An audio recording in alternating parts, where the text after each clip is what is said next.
नेहरू परिवार और उसकी खरपतवार ने देश में फूट डाल के राज करने की नीति अपनाई। कैसे?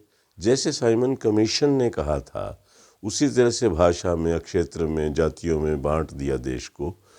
खास करके हिंदुओं को जातियों में बांट करके उनका कद्दूकस कर दिया और मुसलमानों को अल्पसंख्यक कह के उनकी तुष्टीकरण कर दी। तुष्टीकरण से वो बेवकूफ़ बना दिया उनको, उन्होंने डर पैदा कर दिया कि अगर हमें वोट नहीं देगा तो हिंदू तुम्हें खा जाएंगे।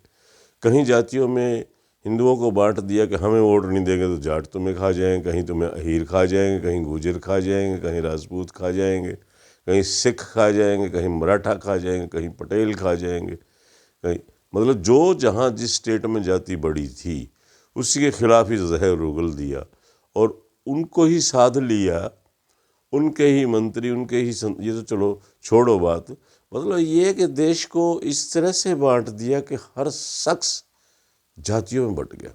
और आज देखो उनका लास्ट चश्मो चिराग फिर यही कह रहा है। और दूसरी बात इन्होंने क्या की, नेहरू परिवार ने अपनी एक छत्र राज वंशवाद की परिपाटी डाली और उसके वंशवाद को देखते हुए और कई परिवारों ने वंशवाद की प्रपाटी डाली। कैसे? फारूक अब्दुल्ला वाला, शेख अब्दुल्ला, फारूक अब्दुल्ला, उधर बादल परिवार, इधर फिर मुलायम परिवार, लालू परिवार, वो उधर ये दक्षिण में करुणानिधि परिवार। इस तरह परिवारों का एक जमघट हो गया कि ये जातियों में जो जो जिस बड़ी जाति का कोई लीडर बना और उन्होंने उनको अपनी फसल की तरह से उनको लिया और उनको अनकैश कर लिया, यानी उनके दम पे राज कर लिया और ऐश कर ली और देश को बुरी तरह से बांट दिया। और क्या किया कि नेहरू परिवार ने तो जो देश के बड़े बड़े सरमाएदार थे, बड़े बड़े इंडस्ट्रियलिस्ट और कैपिटलिस्ट थे, जो फिनांस जिनके हाथ में था, ऊपर के 100 आदमियों को लूटा और इन्होंने 100 से नीचे वालों के, जो इनकी खरपतवार थी, उन्होंने 100 से नीचे बचे हुए को इन्होंने लूट लिया क्योंकि वहाँ तक इनके हाथ नहीं जा सकते थे। ये छत्रप थे अपने अपने प्रदेशों में। तो इस तरह से इन्होंने लूटना शुरू कर दिया। फिर नेहरू परिवार ने बाहुबलियों के सहारे बूथ कैप्चरिंग और ये वो और गुंडागर्दी फैलाई और दूसरी पॉलिटिकल पार्टियों ने भी वही स्टाइल, बाहुबली उनका समर्थक, गुंडागर्दी करना उनका धर्म और सहमे हुए, डरे हुए उनके वोटर।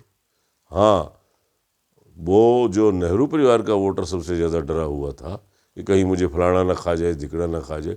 दूसरा वोटर जो और इनके दूसरे परिवारों में से आए वो दबंग आए और इस तरह से इस देश को पूरे को कद्दूकस कर दिया। साइमन कमीशन को पूरी तरह से लागू कर दिया।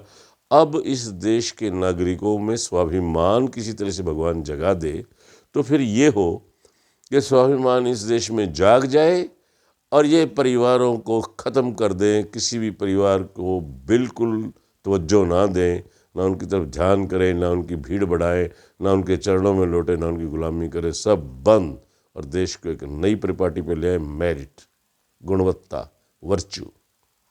जय हिंद।